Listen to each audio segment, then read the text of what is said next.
you've ever heard the term scapular retraction, what that means is your scaps, the blade on the back of your shoulder, is pinching close to your spine, which is allowing your elbow to come back, right? So we do see that in high throwing or high velocity throwing athletes. The biomechanical purpose of that, retracting the scap, is it opens up more room for trunk rotation. So that's why we do it. We load the scap back. Now I've got more time to peak trunk rotation, which means I could get to a higher level of trunk rotation before my arm wants to be released and throw the ball. It also creates more stability in the shoulder for a better transfer of energy. The challenge is there's also this term called hyper-angulation or arm drag that has a high correlation to injury. So pinching the scap is good for performance, but it also can be really, really bad for health. So where's the fine line? What's the balance here? How do we use scapular retraction and stay healthy? That's the question, and that's why I'm doing this video, because a lot of people are gonna hear this term scapular retraction, horizontal abduction, and they're gonna see that, hey, when I do that, I experience a benefit and increase in velocity, but then they're not gonna understand that you just now increased a risk of injury in your career. And ultimately, it might not hurt you right out of the gate, but that could be why you got hurt that year or even into the next year because of this not knowing. So I want you to be aware of the risk involved, and it is a high risk. You need to be careful when you're working on scapular retraction.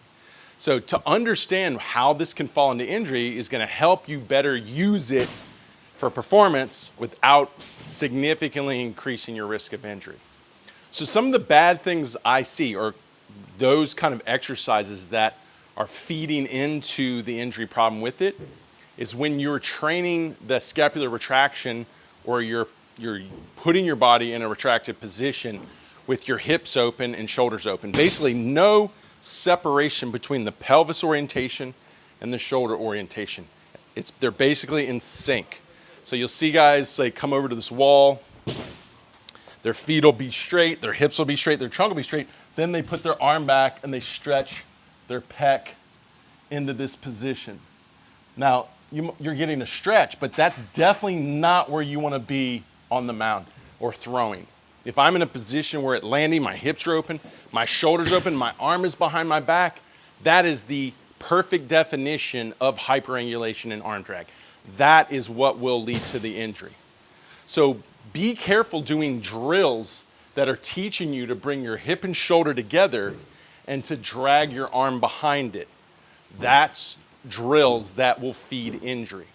How does this work though? The question I get right now is how do I do this without feeding the injury? And that's making sure you have adequate hip to shoulder separation. So what that means is at landing, I'm trying to get my hips open, but I want to delay my trunk first before I delay my arm. Because if I delay my arm and not delay my trunk, then I get the arm drag and I get the injury. And why does that lead to injury? Is because the arm is going to stay behind the back longer, which is going to increase the forces on the front of the shoulder and the elbow. So you're increasing torques by dragging your arm. And then the arm's going to want to shoot forward. From this position, this is where the loads are peaking, so it's going to want to shoot forward because action, reaction. And then what happened is you're going to stay supinated. You're not going to turn over. You're going to stay supinated on the side of the ball. That's supination, pronation. And then that's going to create a more vulnerability in the elbow because the elbow is less compressed in a supinated position. So when you're going to peak your arm speeds, you're going to be in a supinated position. That's why the injury is occurring for those purposes. Because we're trying to get into pronation quickly to protect the elbow, protect the shoulder, and not allow the arm to push ahead in a supinated position. So that's why when I go into rotation, I'm really trying to get the arm into layback, because then the reaction of that is internal rotation, pronation. That's the healthier release, not this release. We don't want this release, we want this release. So to avoid that, to where we are still retracting the scaps to benefit from the increase in trunk rotation, but we're not dragging the arm as the energy's peaking. So hip to shoulder separation does it, because at landing, my hips are open, my shoulders are closed.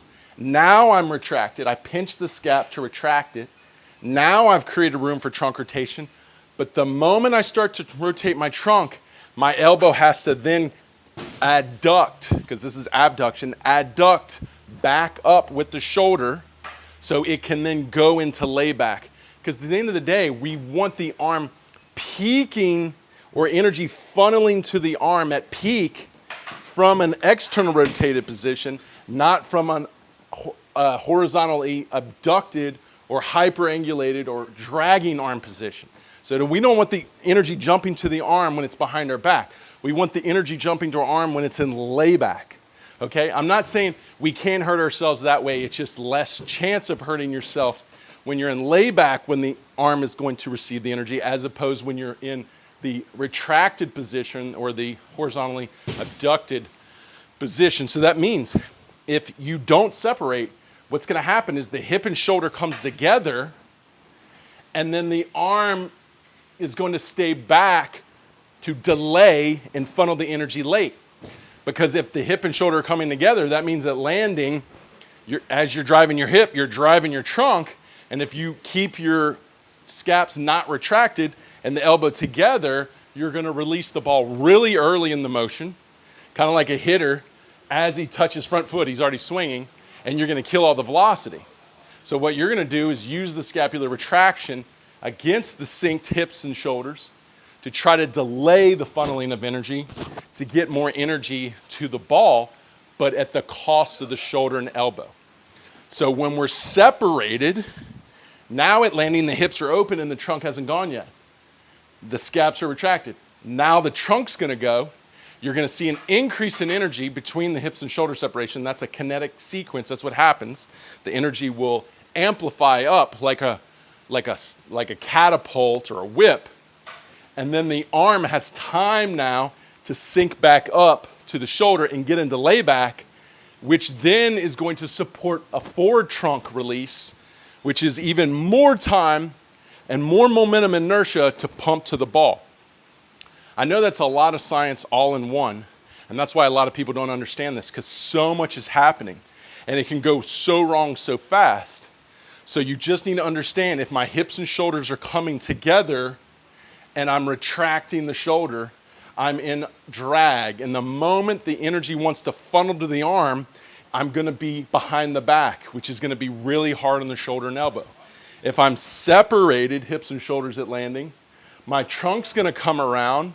My arm's going to have time, because everything didn't go quick and early, to lay back. And now when the energy wants to jump and funnel the arm's not going to be behind the back in the scapular retracted position, and it's going to be in a better position to get pronated early, internally rotated quickly to funnel energy better than in a dragging position. So just think of it that way. I don't want to be back here when I'm ready to accelerate my arm. I want to be like in layback when I'm ready to accelerate my arm. I'm going to be much healthier, and there's a lot of studies that show that as well. So be careful when you're doing drills where you're throwing hip and shoulder together and then you're dragging your arm. So I'm like sitting here, I'm going hip and shoulder together, and then I'm dragging my arm. That would be causing hyper-angulation. You're actually training arm drag, which is putting high amounts of torques and forces on the shoulder and elbow. I would rather be in positions like we do here at Top Velocity, where my hips are open, shoulders are closed, or I'm driving my hips open and holding my shoulders closed. So now my arm has time to sink back up once it comes out of the scapular retracted position, because now we added extra time, extra distance to rotate, and now my arm can lay back, and now I get even later release without having to drag my arm to do it. So I hope this helps you understand. You know, you could do a stretch, but be careful over even stretching the pec and the pec minor, because the weaker you make that, and stretching can make a muscle weak, then the less stability you're going to have in the retracted position. And if for some reason you start pulling early that day and you have poor pec minor stability. You could be forcing more internal impingements, more shoulder injury, also more elbow injury. So be careful overstretching the pec minor. It'll also hurt your velocity. If you start to lose stability, strength in the pec minor from overstretching, then all of a sudden your velo starts going down, because when you lose stability in the shoulder joint, then you don't transfer energy as well to the arm. You don't want to put the arm in positions to receive a lot of energy. So be very careful in how you're stretching your pec minor. Ultimately, I wouldn't overstretch it. I would just learn these biomechanical principles and building upper body strength through bench press. Bench press is a great way. Dumbbell press is a great way. Bench press is probably safer because you're locked in and you can't dump to an arm side. It's a lot safer for you to build the shoulder strength, the pec minor strength, so we can stabilize through that really vulnerable movement. I would rather you see you doing strengthening work than stretching work in the shoulder joint pretty much across the board. So I hope that helps. I hope that helps you understand that scapular traction can be super beneficial of creating more time for trunk rotation, but it can be super risky in the health of your arm if you don't understand how to use the kinetic chain well and how to properly sequence the kinetic chain. So if you have any questions, leave it below. I hope that helps. If not, I'd like to hear your questions.